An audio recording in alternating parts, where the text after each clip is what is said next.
안녕하세요. DJ 미아입니다. 오늘의 사연 시작해 보겠습니다. 가족이라는 말의 정의가 요즘에는 참 의미가 없다는 말들을 많이 하고 다니는데요. 아무래도 시대가 변하면서 1인, 2인 가구들이 점점 늘어나서 그렇게 생각들 하시는 게 아닌가 싶었어요.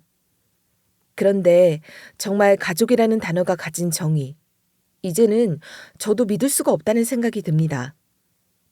아마도 지금부터 전해드릴 제 사연을 듣게 되시면 가족이란 사람들이 어찌 저럴 수 있냐 화내실 수도 있겠네요. 아무튼 제가 왜 이런 생각을 가지게 되었는지 설명을 해드리려면 일단 간단하게 제 소개와 가족들 소개를 좀 해야 할 것 같네요. 전 나름 사업하는 남자 만나 풍족하진 않아도 편한 생활을 하며 지냈던 사람입니다. 아들, 딸 둘을 낳고 남편과 함께 오손도손 정말 화목한 가정을 이루고 있었죠. 저에게 정말 행복한 가정 중 하나였어요. 앞으로 일어날 엄청나게 충격적인 사건들은 생각지도 못하면서 말이죠. 사연을 시작하기에 앞서 먼저 필요한 정보들도 함께 알려드리면 좋을 것 같아서 사족을 조금 더 붙여보려고 하는데요. 앞서 제 가족들 소개는 다 해드렸고 이제는 시댁 식구들 이야기를 좀 해야 할 것 같네요. 사업하는 남편에게는 사실 형이 하나 있어요. 제 아주버님 되는 분이죠. 아주버님은 남편의 회사에서 이사로 일하고 있었습니다. 그런데 사실 이 사업은 지금 돌아가신 시부로부터 시작된 가족 사업이었어요. 보통은 장남에게 사업을 물려주는 게 일반적이지만 시부의 눈에는 제 남편이 더 들어왔는지 남편에게 사업을 물려주시곤 그대로 생을 마감하셨죠. 아마 저라도 시부와 같은 결정을 하지 않았을까 싶긴 해요. 직설적으로 말하면 좀 그렇지만 저희 아주버님은 경영이라는 단어랑은 좀 벽을 쌓고 지내신 분이거든요. 남편의 회사는 수산 양식업을 주로 하고 있는 곳인데요. 이게 처음에는 시부의 인맥으로 수산 쪽을 먼저 시작했었어요. 그리고 남편과 아주버님이 시부의 회사에 들어가게 되면서 사업 하나가 늘어나게 되었죠. 아주버님이 뭔가를 한 건 아니었고요. 제 남편의 주도하에 정부 지원을 받아 양식업까지 사업을 확장하게 된 겁니다. 남편이 적극적으로 양식업 지원 사업 관련한 내용들을 알아보고 조금 친한 사장님들과 여러 가지로 이야기를 나누면서 당시 회사는 굉장한 호황기를 맞았다 할 수 있어요. 시부도 그런 남편의 사업 능력을 높게 사고 말이죠. 하지만 반면에 아주버님이 진행하겠다는 일들은 다 쫄딱 망해버렸습니다.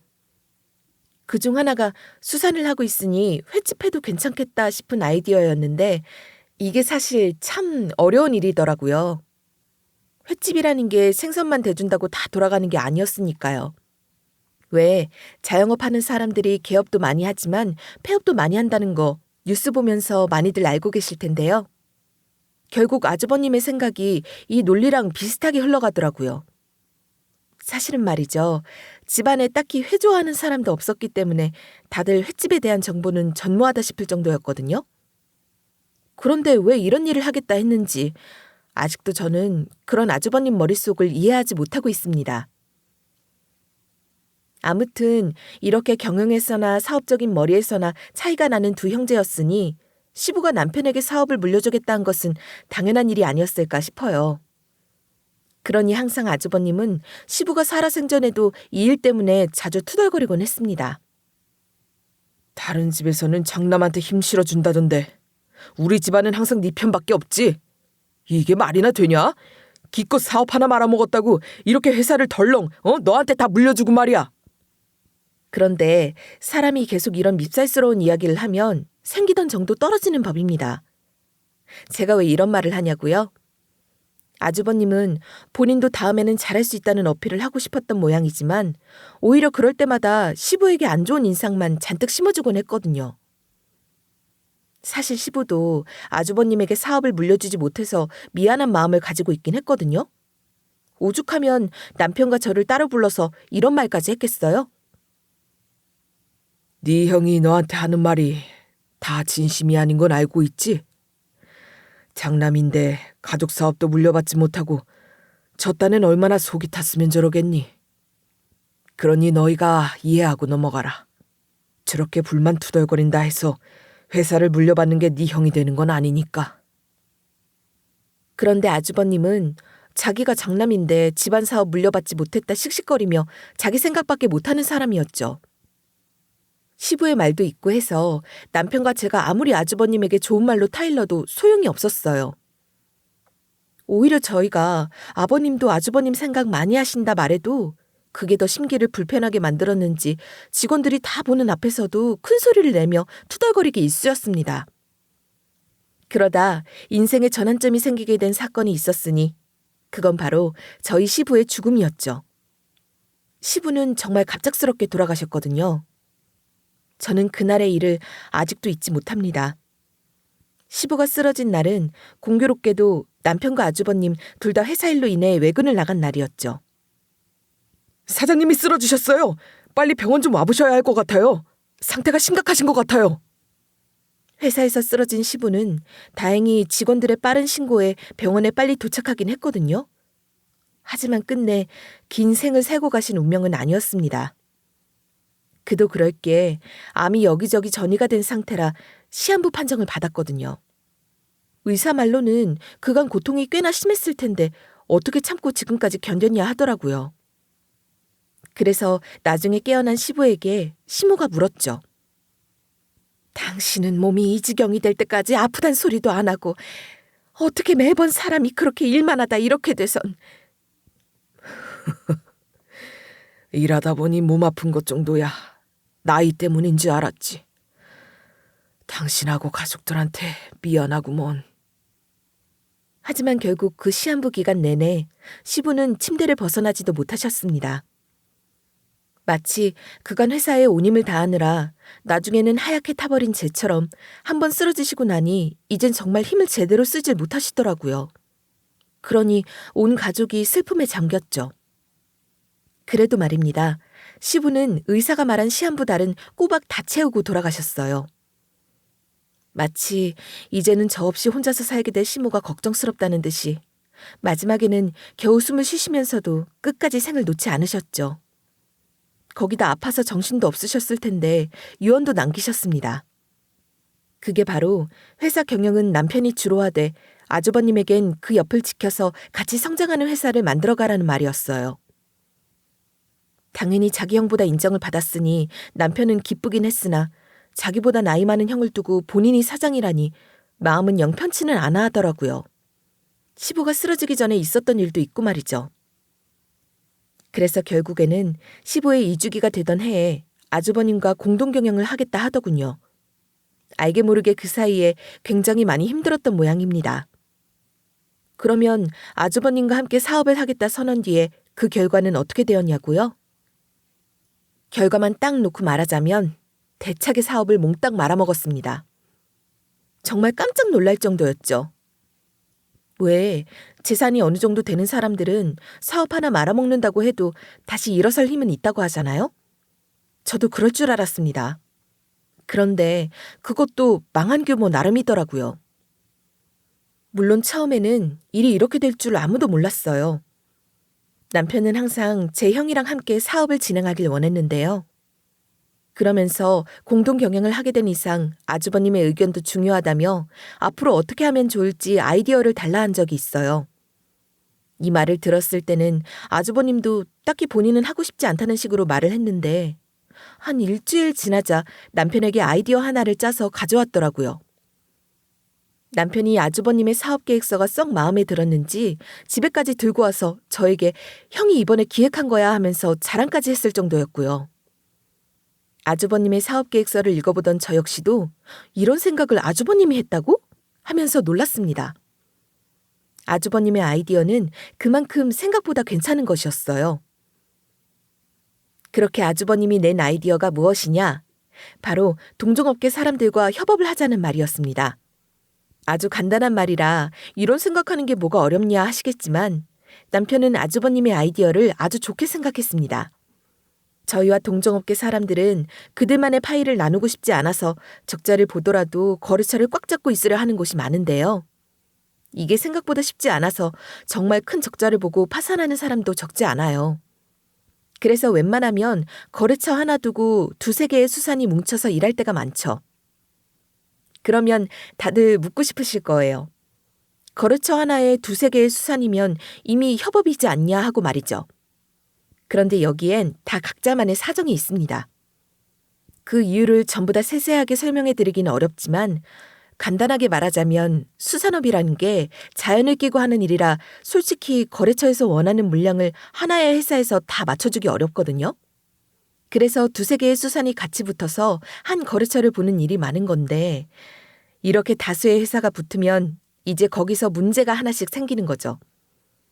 앞서 말씀드린 파이, 그러니까 지분을 나누는 일이 좀 껄끄러워진다 이거예요.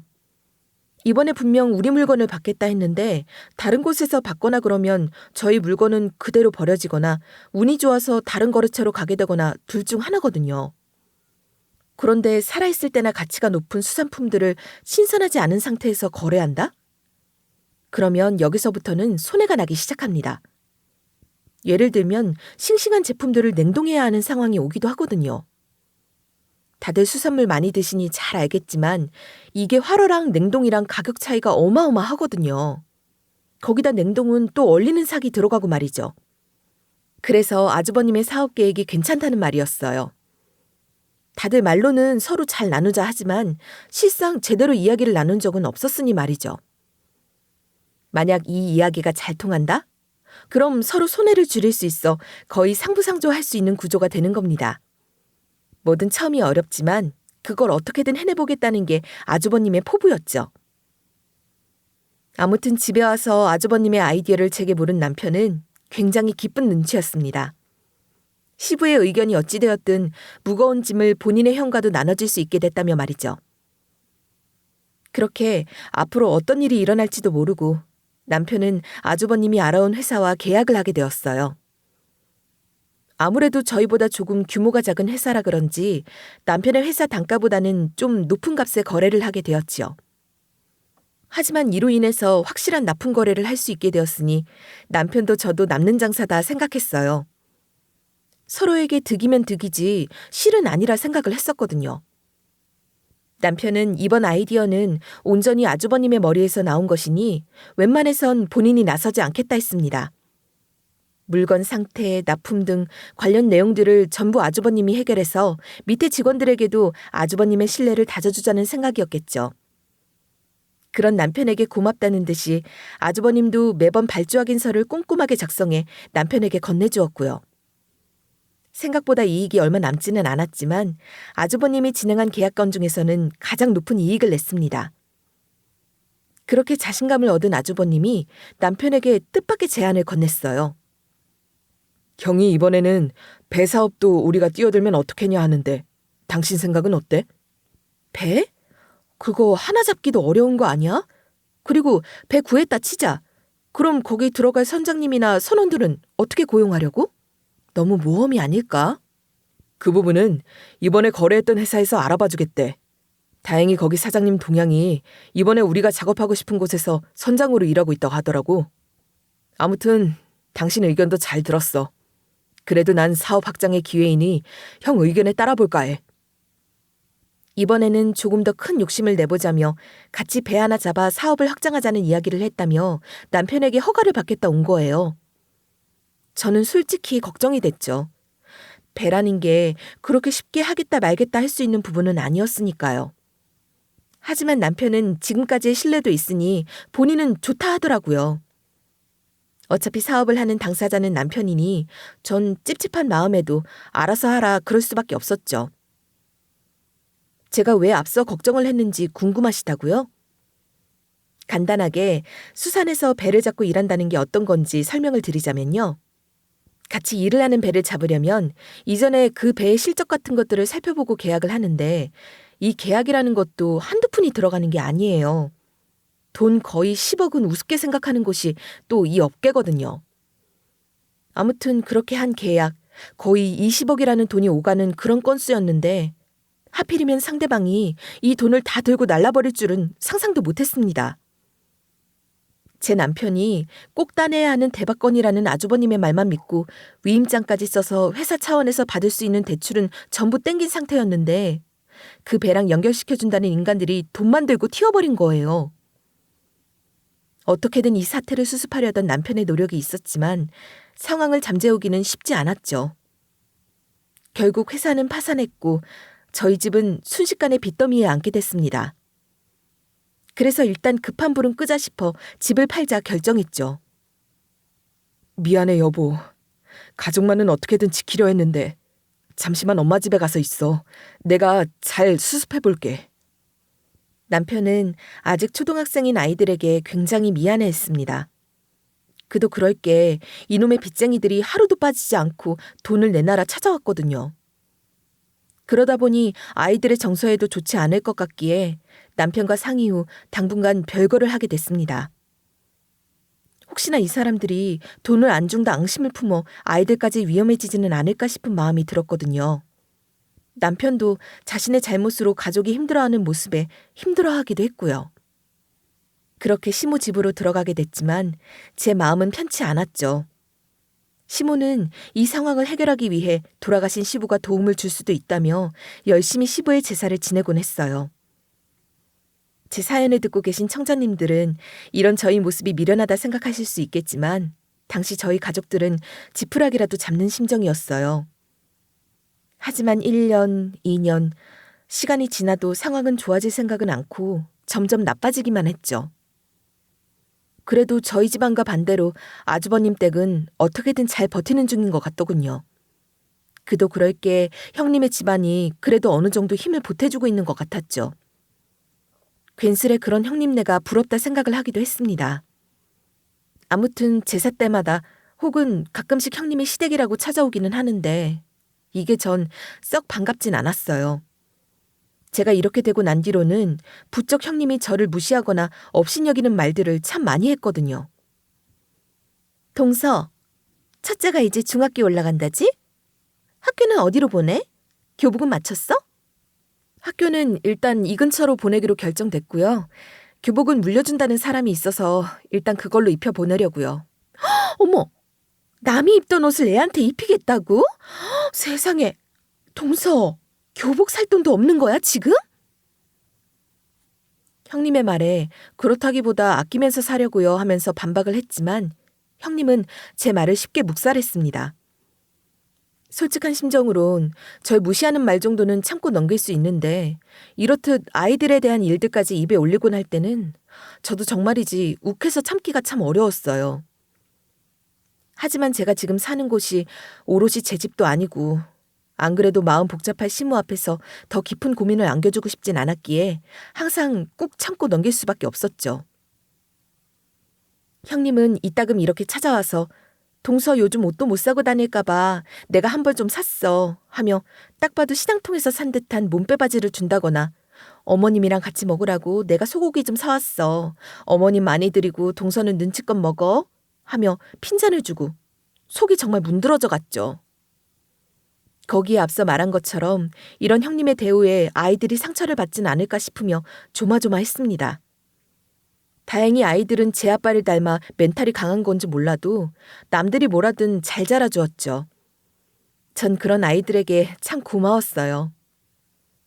아무튼 저는 어떻게든 참고 살 수 있었습니다. 사실 아이들이 멘탈을 꽉 잡을 수 있었던 것은 그래도 아빠라고 아이들과 남편이 가끔 만나서 시간을 보내는 날도 있었거든요. 남편은 정말 괜찮은 사람이에요. 빚이 몇십억, 이 절망적인 상황에서도 어떻게든 일어설 수 있다고 열심히 일하는 사람이었으니까요. 저흰 매년 결혼기념일이면 모여서 간단하게라도 맛있는 외식을 하곤 했는데 이번에도 올 거라 생각했던 남편이 갑자기 당일에 전화를 해서 못 올 것 같다며 그러는 겁니다. 너무나 의아해서 남편에게 전화를 걸었지만 남편은 그저 어물쩡 미안하다는 말로 넘기더라고요. 아이들이 올해도 아빠를 보는 날이라며 기대를 많이 하고 있었는데 갑자기 아빠가 못 온다는 소식을 전하니 정말 슬퍼하더라고요. 그 모습에 안 되겠다 싶어 아이들과 함께 남편이 현재 지내고 있는 곳으로 찾아갔죠. 그런데 남편이 집에 없더라고요. 어디 갔지 싶어서 그 주변을 샅샅이 뒤졌는데 남편을 찾은 곳은 작은 포장마차에서였습니다. 당신, 우리랑 같이 보내는 결혼기념일에 왜 혼자 이러고 있어? 이렇게 청승 떨려고 우리 못 보겠다, 안 온다 그런 거야? 당신 애들 아빠라는 사람이 이럴 수 있어? 솔직히 욱한 마음도 있었어요. 이렇게 혼자 술 마실 거 그냥 같이 밥 먹고 가볍게 한잔할 수도 있는 거잖아요. 게다가 아이들의 기대마저 짓밟은 거였으니. 그래도 참 착한 애들인 게 이제 막 중학생이 된 아들이 먼저 이런 말을 해주더라고요. 아빠, 지금이라도 안 늦었으니까 우리 이 옆에서 치킨이라도 사 먹어요. 하지만 남편은 그런 아들의 말을 칼로 잘라내듯 거절했습니다. 그의 아이들은 마음에 상처를 입었죠. 아빠도 제발 혼자서 생각 좀 하자. 이렇게 힘들게 돈 벌고 사는데 혼자만의 시간도 가질 수 있잖아. 이렇듯 큰 소리를 내는 남편은 처음이었기에 저도 놀라고 아이들도 놀랐죠. 그래서 당신 뭔데 애한테 큰 소리 쳐 하고 애들과 남편 사이를 가로막았어요. 혹시나 싶은 상황을 막기 위해서요. 그런데 남편은 그렇게 소리치는 저를 보고도 못 본 척하면서 계속 술을 마시는 겁니다. 그래서 한바탕 실랑이가 있었죠. 이날 이후 남편과의 연락은 점점 어려워졌어요. 저는 계속해서 혹시 애들한테 큰 소리 친 것 때문에 그래? 애들도 괜찮대. 아빠 힘든 거 다 이해한다더라 하면서 애써 남편의 속을 달래줬는데 그렇다고 남편이 연락을 이전처럼 자주 하진 않더라고요. 그러니 저도 속상하기도 하고 섭섭하기도 해서 그냥 남편이 연락할 때만 대답하고 그렇게 남남처럼 지냈죠. 그러다가 어느 날을 기점으로 연락이 뚝 끊겨버린 겁니다. 적어도 2주를 넘어가진 않던 연락이 한 달, 2달이 다 되어갈 쯤에 이건 이상하다는 기분이 들었죠. 그래서 얼른 남편이 사는 곳으로 찾아갔는데 남편이 집에서 흔적도 없이 사라진 겁니다. 짐은 그대로 있는데 사람만 사라졌으니 주변에 남편의 행방을 묻고 다녔지만 아무도 남편을 본 적이 없다고. 그래서 결국 실종신고를 하게 됐어요. 하지만 실종신고 이후에도 남편은 5년이 넘도록 연락이 오지 않았고 남편을 봤다는 사람도 없었죠. 처음에는 아빠가 돌아올 거라 굳게 믿었던 아이들도 시간이 지나자 점점 아빠에 대한 이야기를 입에 담지 않더라고요. 아무튼 저도 몰랐는데 이렇게 오래도록 실종이 된 사람들은 사망 판정을 받게 되더군요. 절대 그럴 일은 없다 생각했지만 그렇게 아이들을 좋아하던 사람이 지금 5년이 넘는 기간 동안 연락 하나 없었으니 결국엔 남편이 사망했다 인정을 할 수밖에 없었죠. 아이들에겐 이 사실을 조용히 설명해 주어야 했습니다. 저희 가족 모두 다 슬픈 건 물론이고 아들을 잃은 시모는 더욱더 슬퍼했습니다. 피 같은 자식에 대한 생사를 그간 알 수 없기도 했고 이렇듯 텅 빈 관을 두고 장례식을 지내야만 했으니까요. 그리고 남편은 시부를 모셔놓은 절에 같이 올리기로 했습니다. 혼자 있으면 쓸쓸하니 제 아빠랑 같이 있게 두자고 한 시모의 의견을 따랐죠. 실종신고로 몸없이 식을 치렀다 했죠? 그러면 혼이라도 잘 달랜 다음에 모십시다.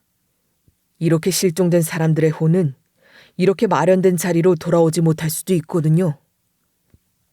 처음에는 스님의 말이 너무 황망하다 싶었지만 나중에 들어서는 맞는 말이다 싶더라고요. 본인 가족이 이렇게 본인을 애타게 찾는 것도 모르고 스님의 말처럼 혼이 어디선가 떠돌고 있을지도 모른다는 생각에 스님에게 어떻게 하면 좋을지 조언을 구했죠. 스님은 저와 시모를 앞에 두고 49제를 크게는 아니라도 혼을 달래주기 위해서 꼭 진행하자 의견을 주시더군요. 제가 생각했던 대로 이런 경우에 대부분 혼이 집을 찾지 못해서 방황하게 될 수도 있다고. 저는 귀신을 믿는 사람이 아니었지만 제 남편이 그렇게 될지도 모르겠다는 생각에 시모와 함께 스님의 말을 따르기로 했습니다. 그리고 슬픔에 잠겨 남편과 제 고향이었던 부산에서 49제를 지내기로 했죠. 남편의 49제에는 저와 절친한 소꿉친구도 함께 했어요. 남편과 저 소꿉친구, 이렇게 3명은 정말 둘도 없는 사이로 가족처럼 친하게 지냈었거든요. 얼마 전 남편의 장례식에서도 제 옆을 계속 지켜주며 같이 슬퍼해준 친구였죠. 제가 이렇게 갈 사람이 아닌데 아직도 우리 옆에서 살아있을 것만 같은데 어떻게 사람이 가족을 놔두고 저렇게 떠날 수가 있냐. 불효막심한 자식. 친구 역시도 남편의 이런 결말을 애석해했습니다. 그리곤 장례식 때처럼 슬픔에 잠겨 한없이 울기만 하는 저와 시모를 달래주었죠. 본인도 슬플 게 분명한데도 말입니다. 참, 연락을 자주 하지 않았지만 정말 고마운 친구라 생각하고 있어요. 49제는 그리 오래 걸리지 않았어요. 그냥 상 펼치고 지방을 써놓고 오는 길에 사온 향기가 좋던 향을 하나 피워두고 남편이 좋아했던 바다를 하염없이 바라만 보다 보니 금방 끝나 있더라고요. 제를 지낸 후에는 곧바로 자리를 떴습니다. 계속 있다가는 남편 생각에 계속 슬픔에 잠길 것 같았으니까요. 그런데 아까 헤어진 친구한테 전화가 오더라고요. 왜?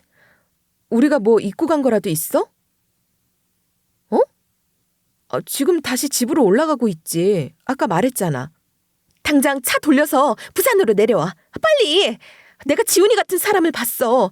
나만 봐서는 모르니 너도 와서 확인 한번 해보라고. 이게 무슨 소리냐 하면서도 저는 저도 모르게 다시 부산으로 내려가고 있었어요. 어린 시절부터 쭉 붙어 자랐던 소꿉친구가 절대 남편을 헷갈렸을 거란 생각이 안 들었거든요. 친구가 남편을 봤다는 곳은 부산의 한 해변가였습니다. 본인도 본인의 눈을 의심했다고, 아무리 봐도 제 남편의 뒷모습이 분명했다며 쫓아가려 했는데 급히 따라가다 마주오는 사람에게 부딪혀 한눈을 판 사이 사라져버렸다고 하더군요. 그래서 전 일단 시모를 집에 보내고 친구와 함께 잠복을 하기로 결정했죠. 남편을 다시 본 것에는 그리 많은 시간이 걸리지 않았어요. 딱 3일. 3일째 되던 날에 노숙자의 모습을 하고 바닥에 바짝 엎드려 구걸을 하는 남편의 모습을 발견할 수 있었죠. 전 경악했어요. 멀쩡히 잘만 일하고 다니던 남편이 거의 뼈가 보이다시피 말라서 거지처럼 구걸을 하고 있었으니까요. 여보! 이게 무슨 일이야, 여보? 왜 우리 보고 도망가고 그래요? 당연히 저와 친구를 본 남편은 화들짝 놀라며 도망치려 했어요. 하지만 혼자도 아니고 둘이었으니 결국 남편이 저희 손에 잡혔죠. 그리곤 남편이 해준 이야기엔 더 경악을 할 수밖에 없었습니다. 지금 당신이 한 그 말이 다 사실이야? 어떻게 형이라는 인간이... 남편이 그렇게 죽은 척하며 살아야 했던 이유에는 다름 아닌 남편의 형, 아주버님이 있었어요. 아주버님이 남편에게 이렇게 말을 했다는군요. 야, 이대로면 우리 둘 다 죽어. 일단 사장은 너니까 이거 빚, 이거 네가 일단은 책임지고 달고 가자. 어떻게든 살 사람은 살아야지. 아주버님의 이 같은 말에 남편 역시도 가만히 듣고만 있었던 건 아니라고 했어요. 당연히 빚을 온전히 본인만 지고 가라 했으니 어느 누가 알겠다 말을 할 수 있겠어요. 그런데 아주버님이란 사람은 아주 영악한 사람이었습니다. 남편이 절대 알겠다 말할 수밖에 없는 말을 그 뒤에 내뱉었으니까요. 나한테 좋은 수단이 있어. 이거 빚 절대 가족한테, 조카한테 상속하기 싫지. 그러면 네가 죽은 척하면서 살아있으면 돼. 그럼 내가 아무도 모르게 죽은 척하고 살고 있으면 내 가족들은 누가 챙기고? 너희 가족들은 당연히 내가 챙기지. 내가 가족인데 모른 척하겠어? 그리고 어차피 암에 걸린 네가 너희 가족 옆을 지킨다 한들 짐밖에 더 돼? 남편이 암이라는 말에 전 순간 말을 잃었죠. 맞습니다. 왜 앞서 저희가 다투었던 그날 있죠? 그날 남편은 본인이 암이라는 판정을 받았던 거예요. 암이라는 충격에 한동안 저에게 연락을 할 생각도 못했고 어쩌면 좋나 고민하던 남편은 본인의 형인 아주버님을 찾아가서 어떻게 하면 좋냐며 이야기를 나누다 이런 말을 듣게 됐다고. 그래서 지금의 상황이 오게 된 겁니다. 다시는 가족 앞에 나타나지 못하는 생활을 하게 되더라도 가족을 지킬 수 있다는 말에 남편은 결정을 했던 거예요. 빚도 있는데 가족들을 아무로도 고생시키고 싶지 않아서 조용히 객사라도 할 생각으로 사라진 거죠. 전 일단 이건 저만 나서서 해결할 일이 아니라는 생각에 당장에 집으로 올라갔습니다. 일단 남편에게는 제 카드를 쥐어주고 근처 민박집에서 지내고 있으라 하고요. 친구는 그런 남편이 걱정된다 옆을 지켜주었죠. 그리고 이 모든 자초지종을 시모에게 이야기를 했어요. 물론 시모는 처음에 믿으려 하지 않았어요. 그래서 당장에 친구에게 전화를 내 남편과 통화를 시켜주었습니다. 엄마, 미안해요. 난 그냥 형이 우리 가족이랑 다 돌봐준다고 해서 나만 이렇게 짐 떠안고 가면 될 거라 생각해서. 이 멍청한 놈이! 그렇다고 네 가족을 버리고 그렇게 소리 소문 없이 사라지면 남아있는 네 가족이 얼씨구나 좋다 하고 잘 살 줄 알았어? 이 고얀 놈! 거기다 암은 또 뭐냐? 요즘 암은 병도 아니야, 이 자식아. 대체 왜 그리 생각이 없어? 왜 이 부모 가슴에 대못을 박아? 그렇게 한동안 남편과 전화통화를 하던 시모는 저에게 뜻밖의 이야기를 꺼냈습니다. 그렇게 저는 또 다른 숨겨진 이야기를 듣게 되었죠. 그렇다면 그네 그것이 선산을 혼자서 먹고 싶어서 제 동생을 그렇게 만든 거구나. 이 고얀 놈이 감히 피를 이은 가족을 이런 식으로 만들어? 선산이라고요? 어머님, 선산이 뭐가 어떻게 된 건데요? 왜 아주버님이 선산 때문에 우리 그이한테 그런 짓을 했다고? 이게 어떻게 된 일이냐 하면요. 사실 시댁에는 큰아버님이 계셨다고 합니다. 서로 왕래가 잦은 편은 아니라 저와 다른 가족들은 모르고 있었던 거예요. 아무튼 큰아버님이란 사람이 자식이 없었는데 그때 본인의 건강이 안 좋으니 선산을 물려주려 가족들 사이에서만 이야기가 나왔던 모양이더라고요. 분명 그때는 둘째 녀석이 집에 있을 때였다. 그래서 회사 빚도 정리하고 하면 괜찮겠다 싶었거든. 그런데 그 양반이 그렇게 갑작스럽게 갈 줄은 누가 알았겠어. 저는 이 사실을 아예 모르고 있었습니다. 그도 그럴 게 그 선산이라는 것이 작은 것은 몇 억부터 많게는 100억까지 되는 것들도 있는데 이 큰아버님이라는 분이 가지신 선산은 자그마치 60억가량 되는 선산이었다 했거든요. 그런데 이게 참 아이러니한 것이 남편이 회사 일 때문에 고군분투를 하는 사이에 이 큰아버님이라는 분이 그만 병으로 돌아가셨다 합니다. 그리고 아주버님이 제 남편을 쫓아낼 재간을 부리던 그때 선산이 아주버님의 손에 들어가게 된 거예요. 이 이야기를 저는 당연히 남편에게도 물어봤습니다. 남편은 깜짝 놀라더군요. 뭐? 우리 집안에 선산이 있었다고? 큰아버지께서 돌아가시면서 남기셨다고? 형은 선산이 있었으면서 왜 나한테 빚을 다 떠안고 사라지라고 한 거야? 도대체 왜? 한때 한 회사를 경영할 만큼 머리가 있던 제 남편은 단번에 시모가 왜 선산 이야기를 제게 해주었는지 알아듣더군요. 맞아요. 아주버님은 그 선산을 혼자서 먹겠다고 입을 싹 닫고는 제 남편을 그렇게 처리했던 겁니다. 회사의 빚 핑계, 가족 핑계를 대면서 말이에요. 저와 남편 시모, 저희 3명은 남편을 찾음과 동시에 선산에 관한 이야기를 나누다 깨닫게 된 거예요. 아주버님이라는 사람의 검은 실태를 말이죠. 그래서 설마 하는 마음에 남편이 계약했다는 회사에 대한 정보를 알아보고 있었는데 찾은 겁니다. 아주버님과 형님, 이 두 사람이 작당을 해서 남편 회사의 돈을 빼돌린 건 물론이고 거짓 계약까지 했다는 사실을 말이죠. 정말 믿기지 않았습니다. 아무리 평소에 남편에게 시기 질투를 가지고 있던 사람이라도 이런 식으로까지 한 사람의 인생을 짓밟아버릴 수 있다니 도저히 믿기지 않았죠. 특히나 단단히 화가 난 사람은 시모였습니다. 제 자식이 이런 일을 벌일 줄은 상상도 못했으니 말이에요. 정말 큰애 이것이 자기 동생을, 그것도 가족을 버리고 제 혼자 그 선산을 먹겠다고 이 난리를 피운 거란 말이야? 이 괘씸한 놈이 제 아빠가 어떤 심적으로 작은 애한테 회사를 넘기겠다 하고 갔는데 그걸 이렇게 배신을 한다고? 가족을? 앞서 저희가 아주버님에 대한 것들을 알아보고 다녔다고 했잖아요. 처음에는 어디서 시작하면 좋을지 막막했는데 아주버님과 형님, 이 두 사람 아주 간이 배 밖에 나왔는지 전에 남편의 회사에서 일하던 직원 한 명을 똑같이 채용해서 직원으로 두고 있더라고요. 일도 싹싹하게 잘하고 경력도 제법 쌓였던 직원이라 아마도 그런 것 같긴 한데 어이가 없긴 하더군요. 왜냐면 그 직원의 직속 상사로 있던 사람이 바로 남편이었으니까요. 그 직원의 직함은 바로 남편의 비서였거든요. 아마 이 정보를 시모가 없었다면 저희는 평생 얻기 힘들 수도 있었을 겁니다. 시모는 큰아들이 그래도 어려운 시기를 잘 견뎌내고 회사를 하나 차렸다 해서 가끔이지만 아주버님의 회사로 찾아간 적이 있었거든요. 그때 이 직원을 본 거예요. 정황상 아주버님이 뭔가를 꾸민 것 같아서 남편과 저는 그 직원에게 연락을 했어요. 그 직원은 제 남편을 보고 깜짝 놀라더군요. 살아계셨었냐고. 그러면서 엄청난 말을 고백했어요. 직원의 말로는 이랬습니다. 전 사장님이 지금 사장님을 적극 밀어주길래 회사 실세인 줄 알았어요. 그래서 전 사장님 비서로 일하면서 지금 사장님한테 신뢰를 얻으려고 무척 노력했죠. 형이 실세라고 느꼈다고? 설마 직원들 대부분이 그렇게 느낀 건가요? 내가 아니라 형이 실세라고? 예, 아마 그 당시 있던 직원들은 전부 다 그렇게 생각했을 거예요.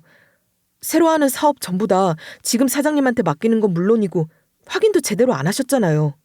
당시에 그걸로 지금 사장님이 얼마나 직원들한테 우쭐대고 다녔는데요. 설마 모르시고 계셨어요? 아마 직원이 느낀 것도 거짓말은 아니었을 겁니다. 당시 남편은 혼자서 회사를 경영해 나가야 한다는 사실에 큰 부담감을 느끼고 어떻게든 자신의 형이었던 아주버님이 그 짐을 같이 덜어줄 사람이 되길 원했으니까요. 그렇기에 제일 앞에서 설명드렸듯 회사 직원들 앞에서 아주버님이 맡은 계약건 관련한 이야기도 종종 하고 말이죠. 그러니 직원들이 느끼기에는 실세처럼 보였을지도 모를 일이긴 합니다. 아무튼 그래서 지금 사장님 밑에서 일을 하고 있는데 제가 말도 안 되는 걸 발견해버린 거예요. 예전에 왜 지금 사장님이 다른 업체랑 같이 일하자고 들고 왔던 그 계약건 관련 서류 말이에요. 무슨 계약 서류? 설마 예전에 형이 냈던 그 기획안, 그러니까 우리 회사 등쳐먹은 놈들이랑 한 계약서? 네네, 그 계약서가 지금 사장님 사장실에 떡하니 있더라고요. 처음엔 저도 그냥 이게 왜 여기 있나 싶어서 저도 모르게 계약서 내용을 봤거든요. 그러다가 이건 심각한 일이다 싶어서 거기다 저한테 이상한 일도 많이 시키시고 무서웠거든요.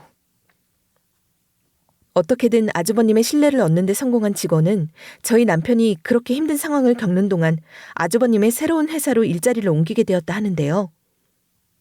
당시 아주버님의 새 회사는 차린 지 얼마 안 됐는데 법인이 설립된 지 이미 몇 년이 지나 있었고 다른 직원들은 아주버님과 서로 아주 친근하고 잘하는 사이 같았다는 거예요. 마치 가족처럼요. 게다가 아주버님은 그 직원에게 몇 번이나 불공정한 계약을 따오도록 시켰대요.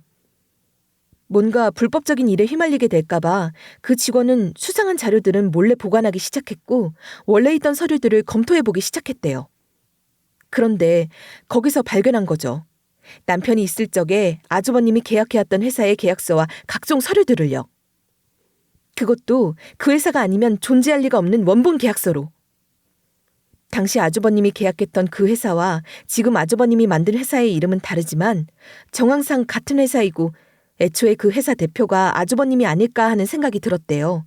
말 그대로 완벽한 페이퍼 컴퍼니였던 거죠.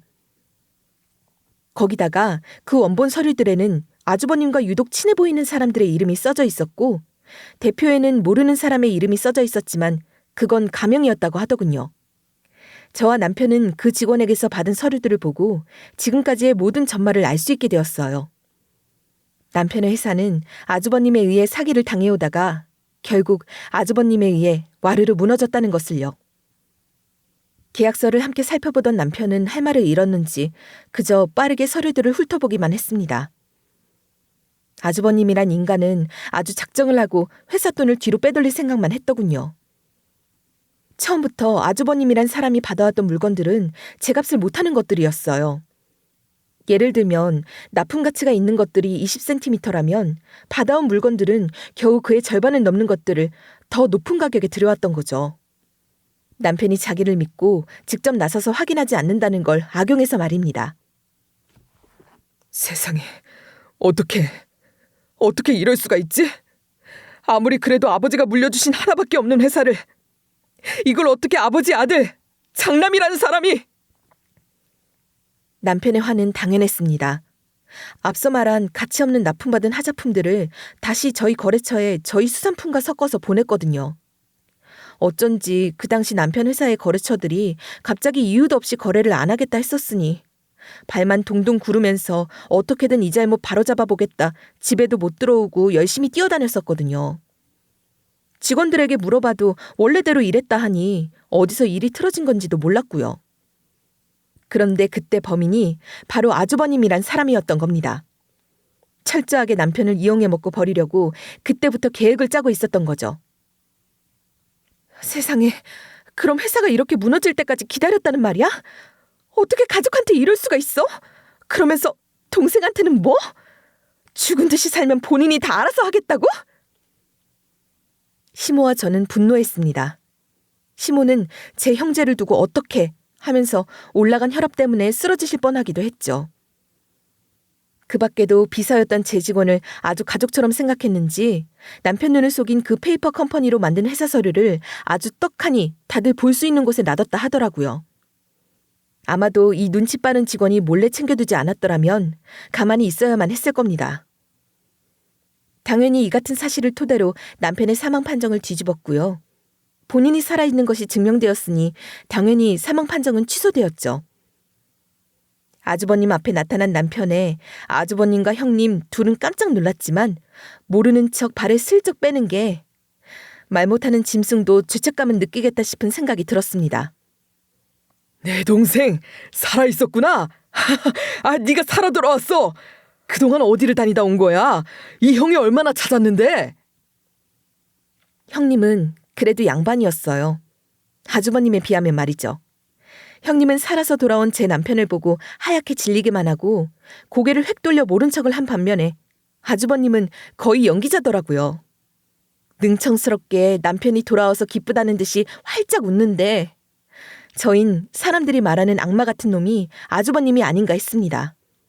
낯빛 하나 안 바꾸고 반갑다는 듯이 남편의 손을 잡을 때는 온몸에 소름이 돋았죠. 그런 아주버님의 가면이 제대로 벗겨진 건 형사 고소를 진행하면서였어요. 저흰 아주버님과 형님을 그간 모았던 자료를 토대로 사기 혐의로 고소를 진행했죠. 너 하늘에 있는 아버지한테 부끄럽지도 않아? 어떻게 같은 배에서 나온 형을? 그러는 형은 잘 이끌어가던 회사 사기로 망하게 만들어 뒷배 불려놓고 거기다 나한테는 그 빚 온전히 떠안으면 내 가족 평생 돌보겠다고? 사람이 어쩜 이리 뻔뻔할 수 있어? 그냥 이번 기회에 깜빵에서 썩고 와. 혹시 모르지. 깜빵이 괴물을 사람으로 만들어줄지. 남편의 당당한 말처럼 당연히 두 사람은 깜빵행을 면치 못했죠.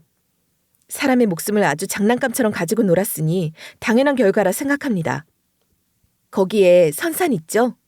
그게 앞서 제법 큰 돈이 되는 거라고 했잖아요.